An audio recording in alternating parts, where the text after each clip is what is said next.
예, 오늘은 창세기 27장의 말씀입니다. 창세기 27장.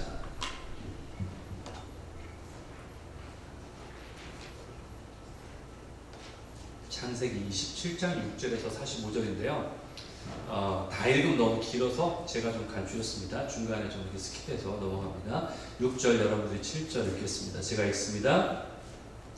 리브가가 그의 아들 야곱에게 말하여 이르되 내 아버지가 내 형 에서에게 말씀하시는 것을 내가 들으니 이르시기를 나를 위하여 사냥하여 가져다가 별미를 만들어 내가 먹게 하여 죽기 전에 여호와 앞에서 내게 축복하게 하라 하셨으니 그런즉 내 아들아 내 말을 따라 내가 내게 명하는 대로 염소떼에 가서 거기서 좋은 염소 새끼 2마리를 내게로 가져오면 내가 그것으로 내 아버지를 위하여 그가 즐기시는 별미를 만들리니 내가 그것을 내 아버지께 가져다 드려서 그가 죽기 전에 내게 축복하기 위하여 잡수시게 하라. 22절로 넘어갑니다. 야곱이 그 아버지 이삭에게 가까이 가니 이삭이 만지며 이르되 음성은 야곱의 음성이나 손은 에서의 손이로다 하며 그의 손이 형 에서의 손과 같이 털이 있으므로 분별하지 못하고 축복하였더라. 이삭이 이르되 내가 참 내 아들 에서냐 그가 대답하되 그러하니이다. 이삭이 이르되 내게로 가져오라. 내 아들이 사냥한 고기를 먹고 내 마음껏 내게 축복하리라. 야곱이 그에게로 가져가매 그가 먹고 또 포도주를 가져가매 그가 마시고 그의 아버지 이삭이 그에게 이르되 내 아들아 가까이 와서 내게 입맞추라. 그가 가까이 가서 그에게 입맞추니 아버지가 그의 옷에 향취를 맡고 그에게 축복하여 이르되 내 아들의 향취는 여호와께서 복 주신 밭의 향취로다. 하나님은 하늘의 이슬과 땅의 기름짐이며 풍성한 곡식과 포도주를 내게 주시기를 원하노라. 만민이 너를 섬기고 열국이 내게 굴복하리니 내가 형제들의 주가 되고 내 어머니의 아들들이 내게 굴복하며 너를 저주하는 자는 저주를 받고 너를 축복하는 자는 복을 받기를 원하노라. 이삭이 야곱에게 축복하기를 아침에 야곱이 그의 아버지 이삭 앞에서 나가자 곧 그의 형 에서가 사냥하여 돌아온지라. 41절로 넘어갑니다. 그의 아버지가 야곱에게 축복한 그 축복으로 말미암아 에서가 야곱을 미워하여 심중에 이르기를 아버지를 곡할 때가 가까웠은즉 내가 내 아우 야곱을 죽이리라 하였더니 맏아들 에서의 이 말이 리브가에게 들리매 이에 사람을 보내어 작은 아들 야곱을 불러 그에게 이르되 내 형 에서가 너를 죽여 그 한을 풀려 하니 내 아들아 내 말을 따라 일어나 하란으로 가서 내 오라버니 라반에게로 피신하여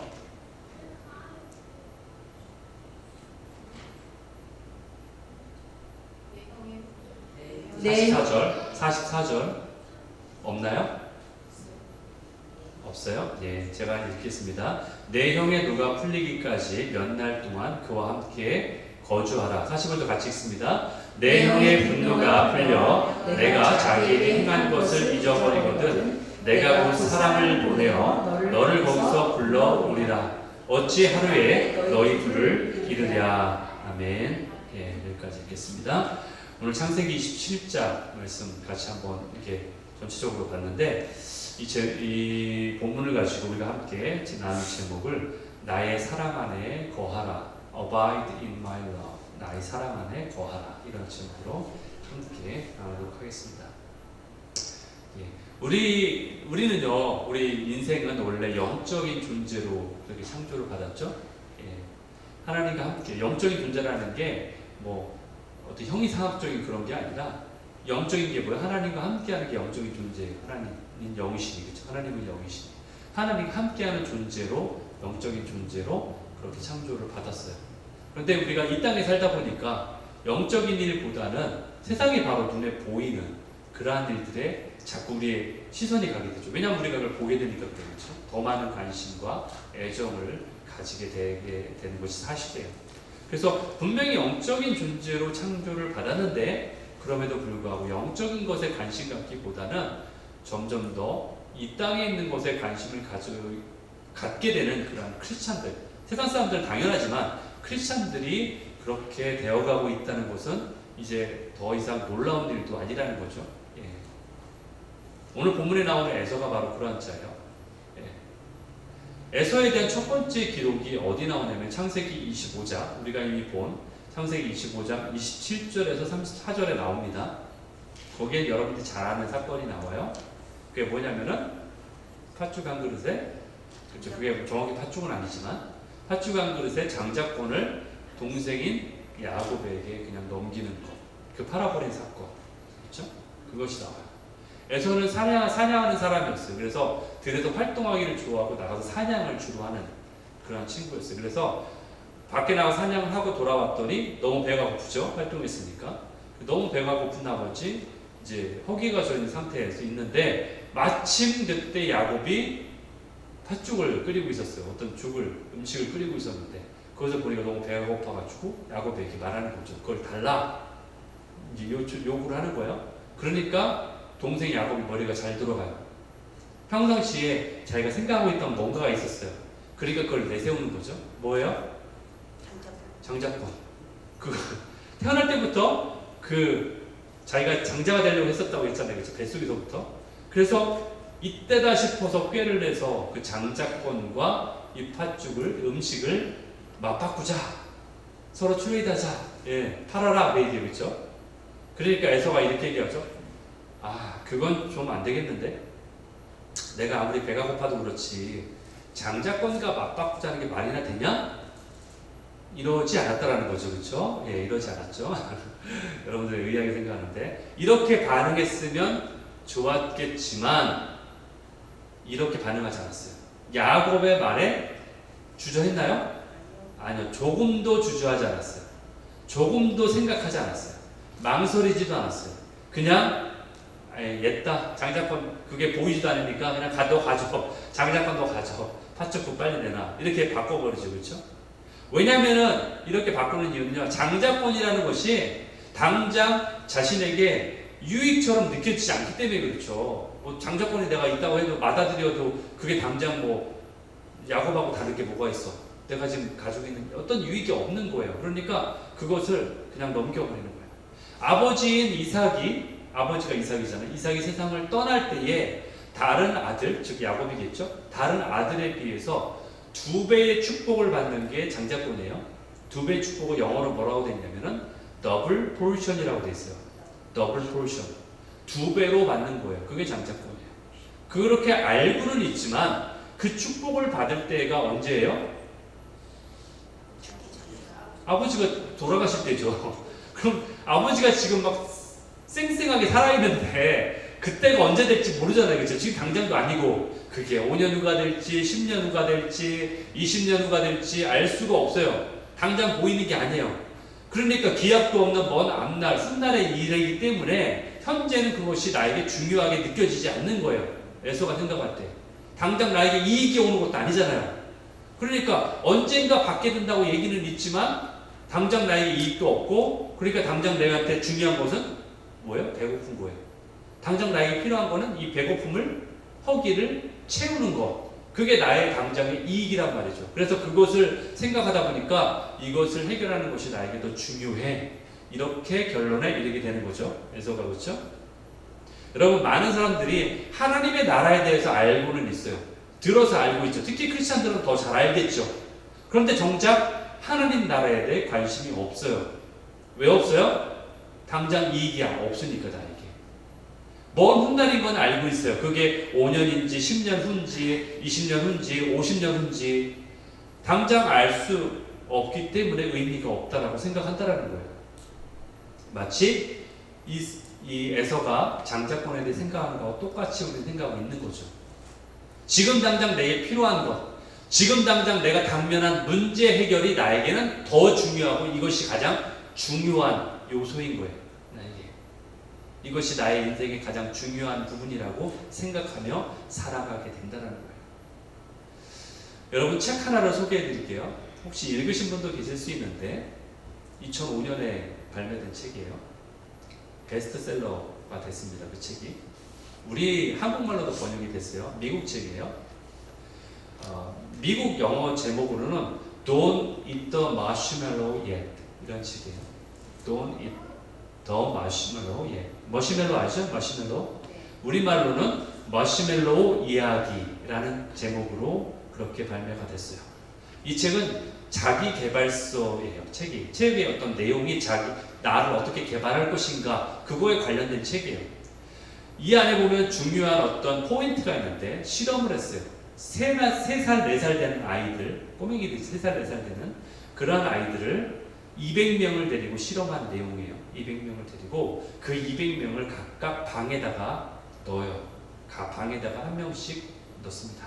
그리고 그 방에는 탁자가 놓여 있어요. 그리고 탁자 위에는 접시가 있는데 그 접시 위에는 머시멜로우 하나가 딱 놓여 있어요. 예. 아이들이 가장 좋아하는 머시멜로우, 그 달콤하면서 먹고 싶은 그 머시멜로우가 놓여져 있어요. 그러면서 아이들이 한 명씩 그 안에 있잖아요. 그러면서 그 안에 조사팀 한 명 어른이 그러는 거예요. 내가 지금 이 방을 나갈 거야. 그런데 내가 없는 동안 내가 15분 뒤에 돌아올 텐데 내가 없는 그 15분 동안 네가 이 머시멜로를 쳐다보든 안 쳐다보든 상관없이 이것을 먹지 않고 참고 있으면 내가 돌아왔을 때에 2배로 너에게 줄게 라고 제안을 하는 거예요. 3살, 4살 아이에게. 3살, 4살 아이에게 그렇게 하는 거예요. 그리고서 나갑니다. 그리고서 15분 동안을 기다렸다가 들어가는 거예요. 그리고 그걸 과정을 지켜보는 거예요. 그것이 실험이에요. 실험 결과 어떻게 됐을까요? 먹었을까요? 먹지 않았을까요? 여러분이면 먹었어요? 안 먹었어요? 여러분이 3살, 4살일 텐데 지금이 아니라 3살, 4살 그때 나이인데 결론을 알려드릴게요. 결과는 3분의 1이 못 참고 먹었어요. 3분의 1이 그걸 못 참고 처음에는 이렇게 침을 바르기도 하고 살짝 구경하고 막 그걸 계속 보다가 참지 못하고 먹었어요. 그런데 3분의 2는 참았어요. 대단하죠?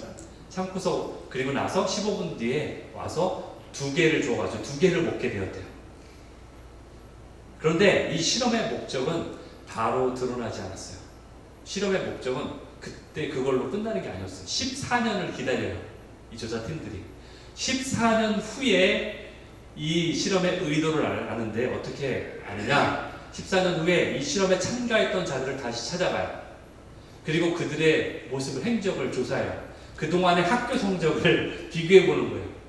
그랬더니 놀라운 결과가 머시멜로우를 먹지 않고 참았던 아이들이 이걸 참지 못하고 먹었던 아이들보다 성적이 더 좋았다는 거예요.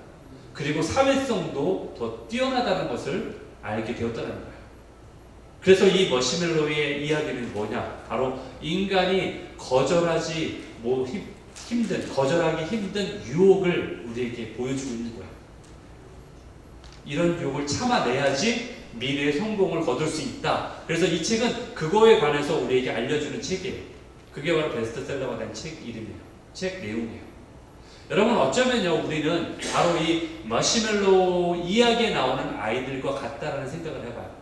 우리가 단지 그때 이 3, 4살 아이에게는 참기 힘든 유혹이 머시멜로우지만 여러분들이 뭐 20대, 30대 또는 40대, 50대 여기 70대도 계신데 여러분들 앞에 참기 힘든 유혹은 머시멜로우가 아니겠죠?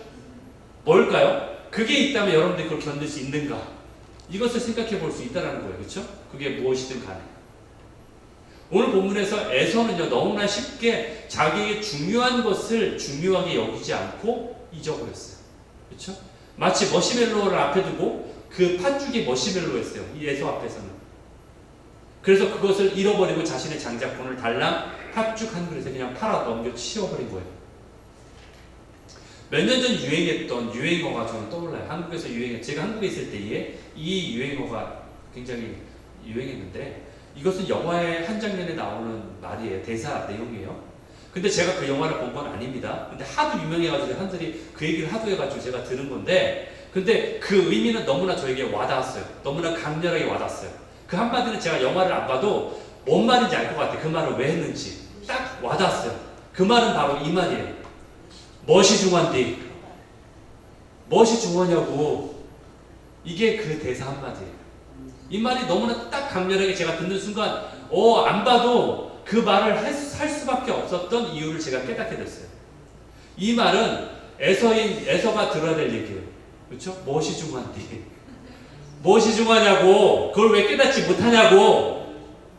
너무나 강렬하죠. 그렇죠? 이 한마디가 강렬해요. 여러분, 장자권이 뭔지 몰라서 그랬을까요, 에서가?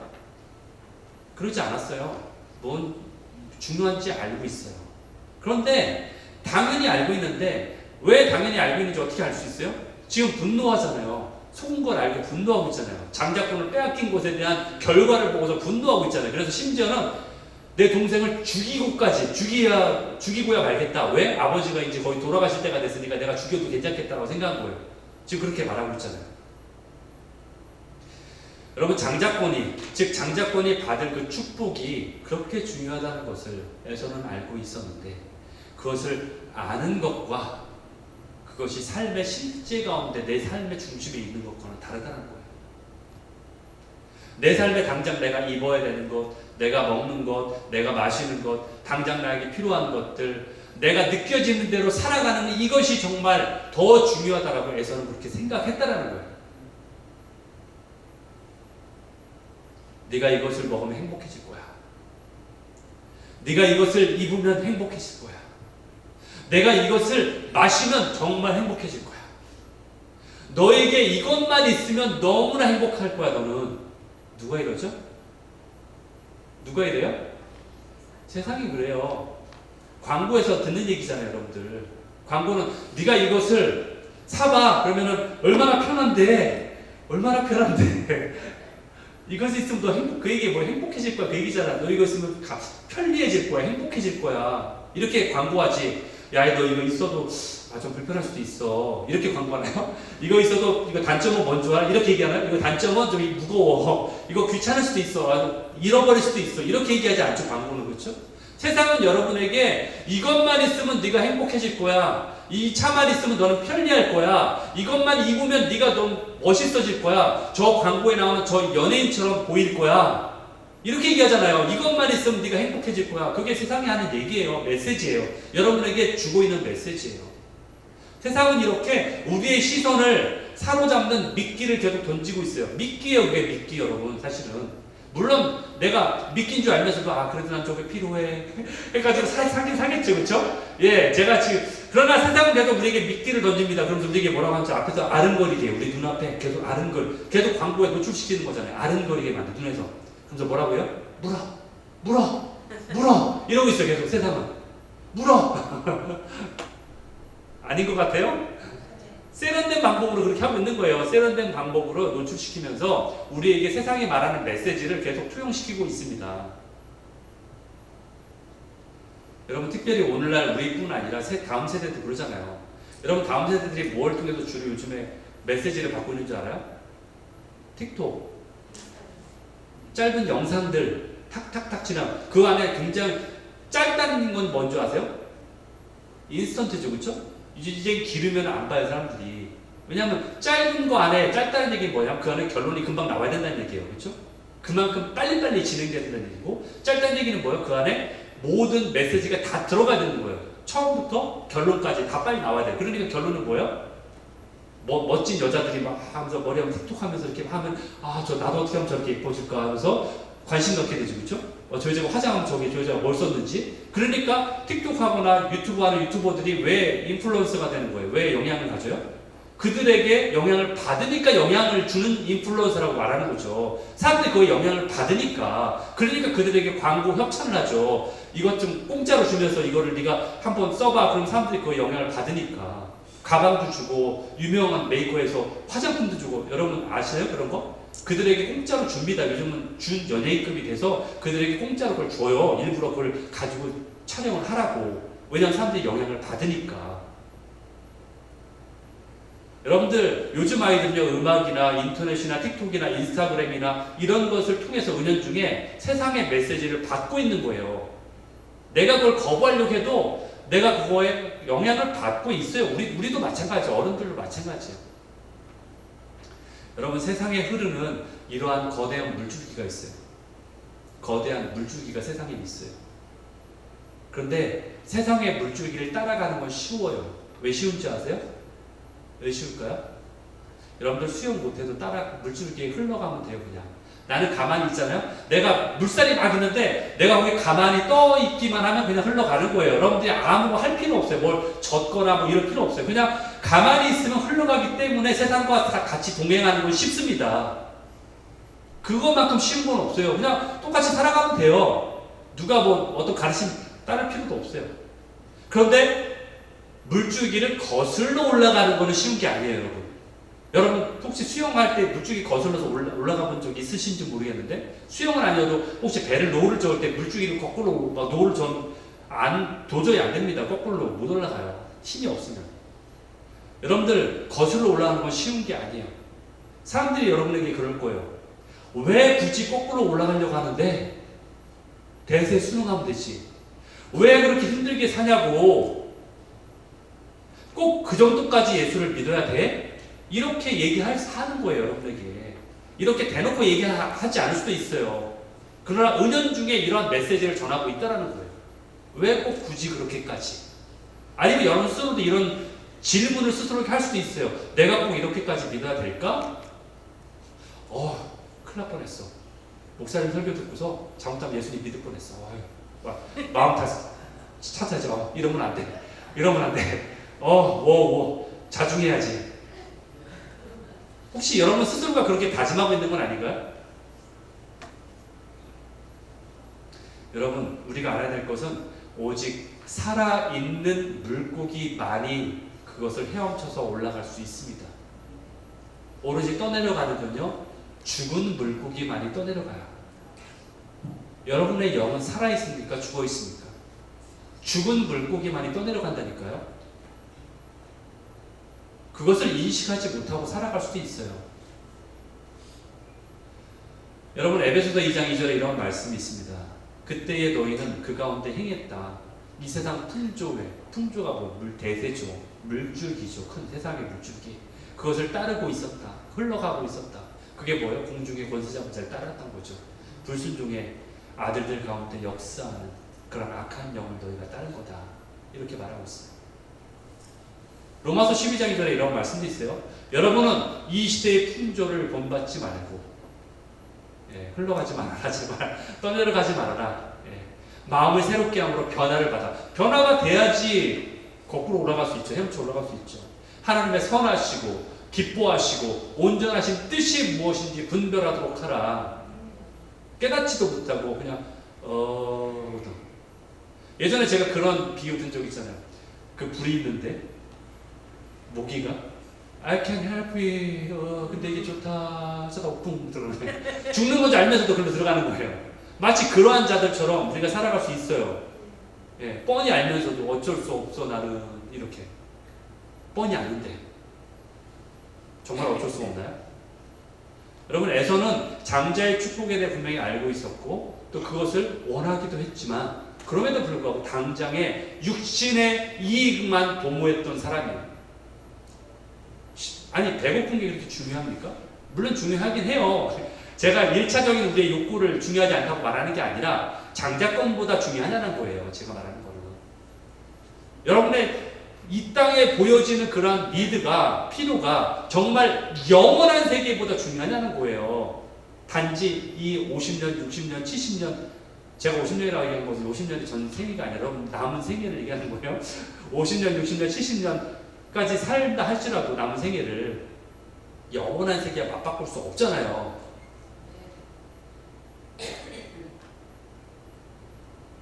만약에 우리 인생을 살아갈 때에 이렇게 이처럼 눈에 보여지는 대로 내가 막 따라가려고 하고 뭔 얘기를 하면 귀가 너무 얇아가지고 그런가 보다 그렇게 막 동요되기 쉽고 또는 막 느껴지면 그대로 막 빨리 해야 될 것 같고 더 그런 성향이 있으신 분이라면은 오늘 에서를 좀 떠올리십시오. 마음가운데 내가 에서와 같을 수 있다라고 생각하십시오. 그것이 우리에게 주는 메시지. 정말로 중요한 것이 있는데도 불구하고 무엇이 중요한지 이걸 알지 못하고 무엇이 중요한지 깨닫지 못하고 그냥 흘러간다면은 그냥 죽은 물고기와 같다라는 거예요. 이러한 사람을 바로 육신적인 사람이라고 우리는 성경에 나와 있어요. 이런 사람들은요, 사도 바울처럼 내 눈에 비닐이 벗겨지기를 기도해야 돼요. 주님, 내 눈에 비닐이 벗겨져서 영적인 눈이 띄어져서 그것을 분별할 수 있게, 무엇이 선하시고 하나님 기뻐하신 뜻인지 분별하게 하십시오. 이렇게 기도해야 돼요. 여러분, 우리가 보는 것을 우리는 담게 되어 있어요. 우리가 바라보는 것을 우리는 담게 되어 있다는 거예요. 우리가 세상 것을 보고 틱톡을 많이 보고 인터넷을 많이 보면은 그것을 보면서 그것을 추구하게 돼 있어요. 내가 보는 것을 따라가게 돼 있다는 거예요, 사람들은.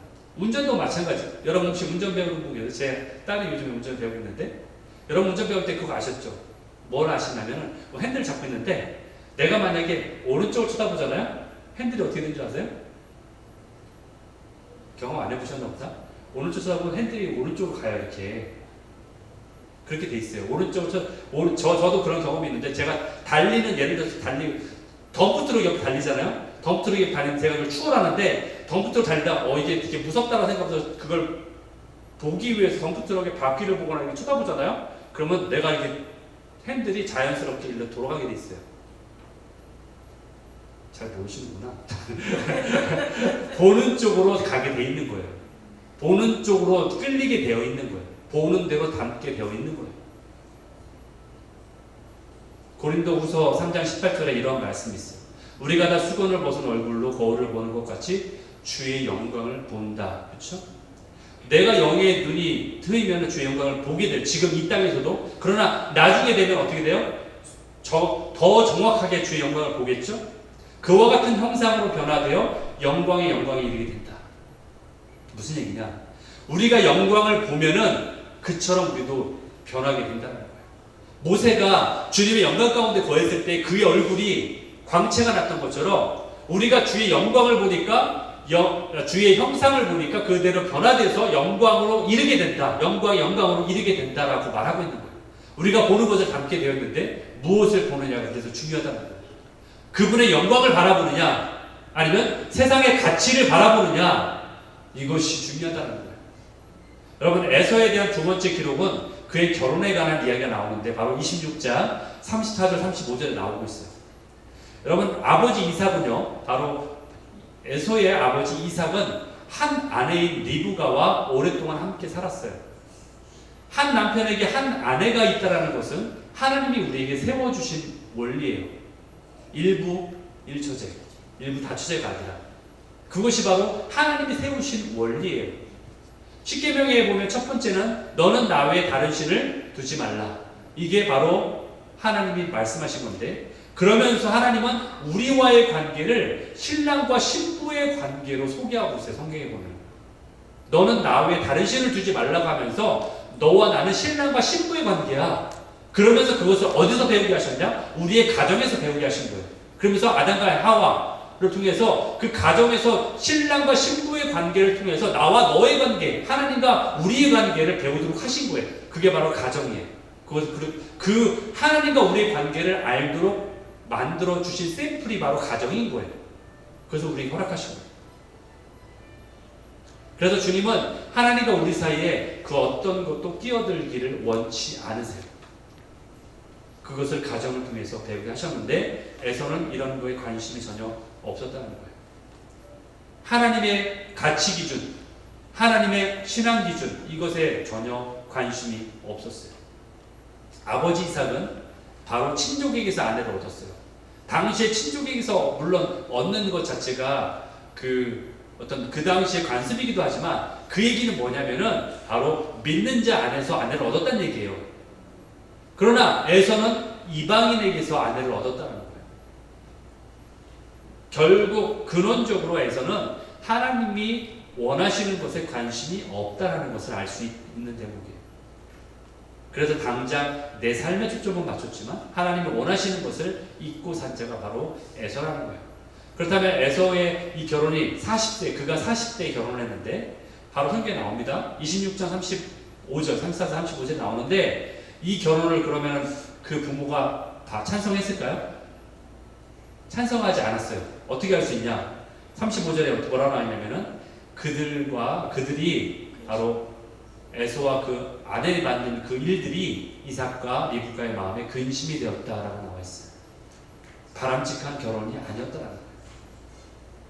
오늘날 살아가면서 마치 하나님의 사람이라고 말은 하지만 마치 에서처럼 하나님의 가치가 내 마음의 중심에 있지 않고 내가 내 눈에 보여지는 대로 내 귀에 들려지는 대로 내 필요에 따라 살아가는 사람은 바로 에서와 같은 사람이라는 거죠.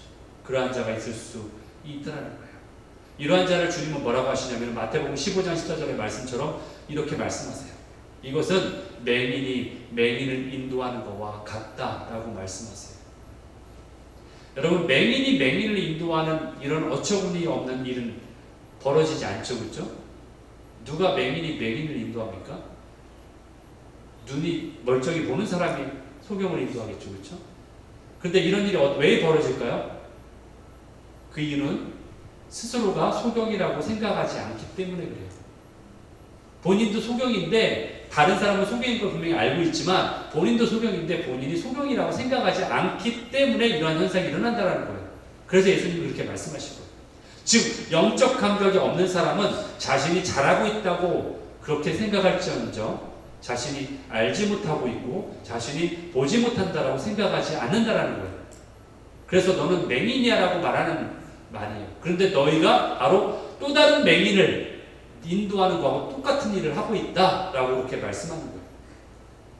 자기에게 영적 감각이 없기 때문에 본인이 하나님으로부터 얼마나 멀리 떨어져 있는지조차도 알 수 없어요. 하나님과 얼마나 멀리 있는지도 모른다는 거예요. 그런데 영적 감각이 깨어나면, 보게 되면, 사도 바울처럼 눈에 비닐이 벗겨지게 되면 어떻게 돼요? 내 안에 어둠을 인식하게 되죠. 아, 내 안에도 이런 어둠이 있구나. 내 안에 이런 하나님이 원하지 않는 것들이 있구나. 이것들이 인식되게 되죠. 그러다 보면 내 연약함을 발견하게 되고, 그렇게 되면 하나님 앞에 내가 겸손해질 수밖에 없는 거죠. 내 자신을 알기 때문에. 아, 그래서 이것이 하나님의 은혜구나라는 걸 아는 거예요. 은혜는 왜 뭐예요?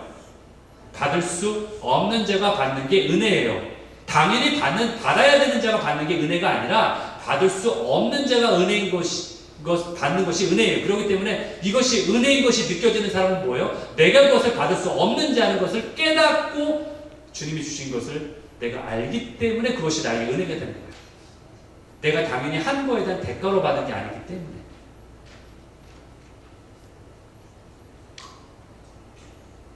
여러분, 우리가 살펴봐야 되는 것은 이 땅에서 에서처럼 살아가는 자가 많다는 것인데 그뿐만이 아닙니다. 여러분. 또한 야곱과도 같은 사람이 많아요. 야곱과 같은 자는 어떤 죄예요? 야곱은요, 물론 보이지 않는 가치에 관심을 갖긴 했어요. 장자권이 중요한 것도 알아요. 그래서 형에게서 그 장자권을 얻으려고 시도도 했어요. 그렇죠? 얻었어요. 그리고 아버지를 속여서라도 그 축복을 받았어요. 더블 포션에서 축복 기도도 받고 그렇게 하나님의 축복의 중요성도 알고 있어요. 야곱은 그렇다면 할아버지인 이 아브라함이나 또는 아버지인 이삭처럼 그렇게 하나님의 나라에 그토록 관심이 있었던 자일까요? 그렇지만은 않다라는 것이 안타까운 현실이에요. 여러분, 야곱은요, 그의 일생 동안 자신의 꿈과 목표를 이루는데 모든 에너지를 썼어요. 그리고 그 자신의 목표와 꿈을요, 인간적인 어떤 목표와 꿈을 이루는 거에 많은 초점을 뒀던 자가 바로 야곱이에요.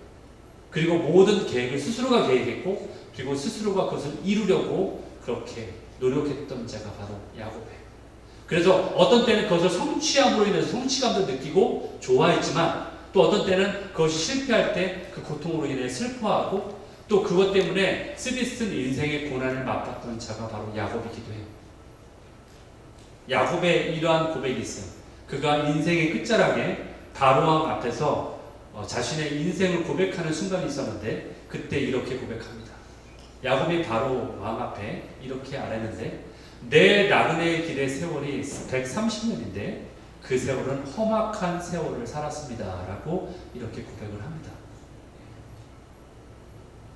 여러분, 동일하게 이 땅에 살면서 마치 아버지 이삭은 순적한 삶을 살았지만, 오히려 이삭 아버지가 살았던 삶에 비하면 야곱의 생애는요, 온통 다 고난의 연속이었어요. 앞으로 우리가 이 야곱의 생애를 함께 나누겠지만, 야곱의 생애는요, 속고 속이는 삶의 연속이었어요. 본인이 속이기도 하지만 본인이 속기도 해요. 그러한 삶의 연속을 살아갔다는 거예요. 물론 야곱도 결국 부자가 됩니다. 그래서 사람들은 여기에 모든 초점을 맞춰요. 그래서 우리도 야곱처럼 살아서 야곱처럼 축복을 받자라고 말하기도 해요. 그러나 정말 야곱의 생애를 정말 우리가 살펴보게 된다면요, 그렇게 우리가 흠모할 만한 생애는 아니라는 것을 우리가 발견하게 된다는 거예요. 야곱은 분명 에서와는 달리 눈앞에 보이는 현실의 필요보다는 보이지 않는 장자권이나 이러한 축복권에 관심을 가진 자이긴 했어요. 그렇지만 우리가 여기서 간과할 수 있는 더 중요한 문제는 뭐냐? 야곱이 그러한 영적인 축복을 받는 데 있어서 늘 자신의 노력으로 얻으려 했다라는 거예요. 그 영적인 축복을 늘 자신의 노력으로 얻으려 했다라는 거예요. 여러분, 이것이 포인트가 왜 노력으로 얻으려는 것이 잘못된 것인지 여러분들이 모를 수도 없잖아요. 만약에 그런 성향이, 그러니까 뭔가 부지런하고 내가 노력해야지라고 생각하시는 분들은 이것이 왜 잘못된 것인지 모를 수 있어요, 여러분들. 그러나 그것은 주님이 우리에게 원하시는 방법이 아니에요. 하나님이 분명히 주신다고 했는데 하나님의 주심을 기다리는 것이 아니라, 그 때를 기다리는 것이 아니라 그것을 기다리지 못하고 본인이 원하는 타이밍에 본인이 원하는 방법으로 그러한 노력으로 시도했다는 거예요. 그것이 잘못이라는 거예요. 그리고 그렇게 노력해서 얻었다라고 하지만 또 그렇게 속아 왔다. 그것이 하나님이 주신 복이라고, 스스로 노력해서 얻은 복이 하나님이 주신 복이라고 스스로가 속아왔다는 거예요. 그것이 바로 야곱이 가지고 있는 잘못이라고 볼 수 있습니다. 여러분, 우리가 어릴 때는 부모님께 구하는 것이 참 많죠? 여러분, 그래서 성장하면서 여러분들이 어떤 때는 부모님 앞에 떼를 쓰기도 해요. 그렇죠?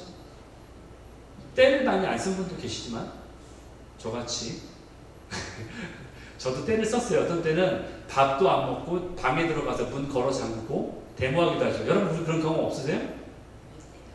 하죠, 그렇죠? 밥 안 먹기도 하고, 에이, 안 먹어, 됐어, 안 먹어 하면서 방 꽝 문 닫고 들어가서, 예, 그게 데모잖아요. 떼 쓰는 거잖아요. 그렇게 아니면 좀 더 적극적으로 떼 쓰는 사람은 막 떼기장 부르면서 막 누워가지고 길바닥에 누워가지고 떼기장 쓰기도 하지만, 그렇죠? 그렇게 부모님 앞에 떼를 쓰기도 하는데, 여러분 생각해 보세요. 여러분들이 그렇게 떼를 쓰고 애쓰고 그래야지만이 부모님이 여러분에게 뭘 줬나요?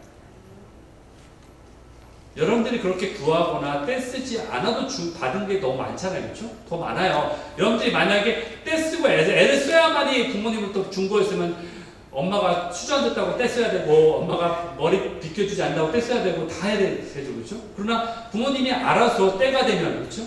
알아서 그 때에 맞춰서 밥도 해주시고, 머리도 비켜주고, 어떤 때는 목욕도 해주기도 하고, 기저귀도 갈아주고, 어렸을 때긴 해, 그렇죠?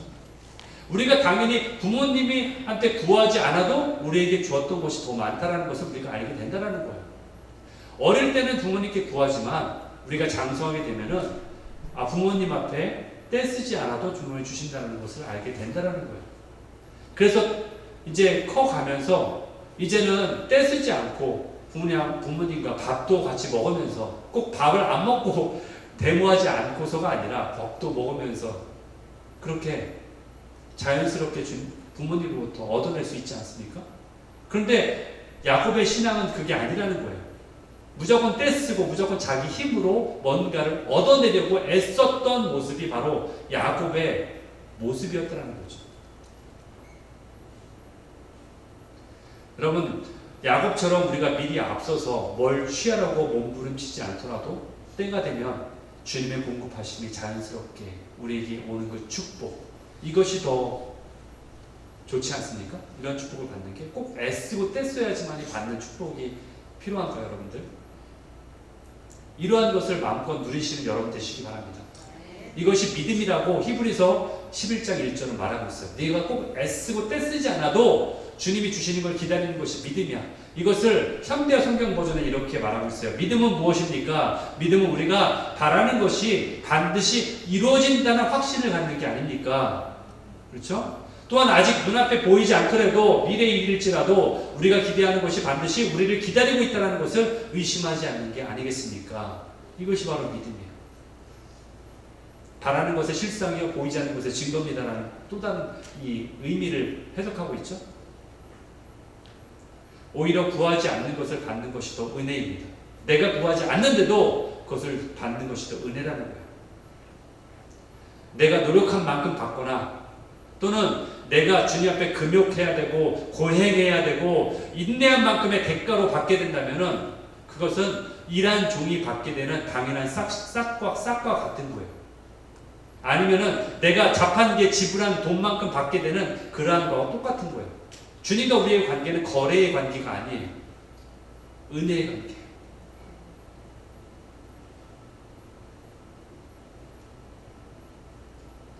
여러분, 야곱은 그래서 축복권이 뭔지도 알고 장자권이 뭔지도 알고 그렇지만 그의 삶은 여전히 그 축복을 쟁취하기 위해서 고전분투해야만 하는 그런 삶의 태도로 살아갔다는 거예요. 오늘날 교회에는 에서와 같은 자들이 있어요. 그렇죠? 하나님의 영적인 축복이 뭔지 알긴 아는데 정작 그것을 구하지 않고 세상 것을 더 구하는 자. 또 교회에는 야곱과 같은 자들이 있어요. 하늘의 것을 알긴 알고 그래서 그것을 추구하려고 하지만 그것을 내가 얻어내려고 쟁취하려고 애쓰고 몸부림치고 살아가는 자들이 분명히 있다는 거예요. 여러분은 과연 어디에 속합니까? 이거에 속하면 안 되겠죠. 그렇죠? 에서와 같은 자들에 속해도 안 되겠고 그리고 야곱과 같은 자에 속해서도 안 될 것입니다. 주님은 우리의 필요를 공급하세요. 그렇죠? 때론 주님은 우리의 우물이 메워질지라도 또 다른 우물에서 물이 나게 하시는 분이 바로 주님이세요. 이삭이 바로 그걸 알고 있었잖아요. 우리의 우물이 메워질지라도 우리의 문이 닫힐지라도 또 다른 문을 여시는 게 바로 하나님이세요. 우리의 문이 막혀서 우리가 어찌할 바를 몰라 할 때에 또 다른 문을 통해서 해결책을 주시는 분이 하나님이시라는 거예요. 그것을 우리가 믿어야 돼요. 이삭이 받았던 축복이 뭐예요? 바로 100배의 결실을 맺은 게 아닙니까? 그렇죠? 광야의 길을 내시는 분이 하나님 아니십니까? 만나와 메추라기를 주시는 분이 하나님 아니세요? 그분이 바로 우리 하나님이 됐어요. 그 하나님이 바로 여러분의 하나님이 됐어요. 그래서 어떤 때는 이렇게 내가 정말 이렇게까지 하나님을 믿어야 되는가? 이렇게까지 내가 예수님을 믿는 게 맞는가라고 생각하면서 이삭과 같은 상황 가운데 있을 때에 땅이 메꿔지는데 우물이 메꿔지는데 이렇게 주님 왜 이러십니까? 라고 주님께 하소연하면서 이렇게 내가 살아간다면 바보처럼 사는 거야. 이렇게 산다면 내가 죽을 것만 같아. 라고 생각되는 순간이라 할지라도 주님은 우리를 살리시는 분이세요.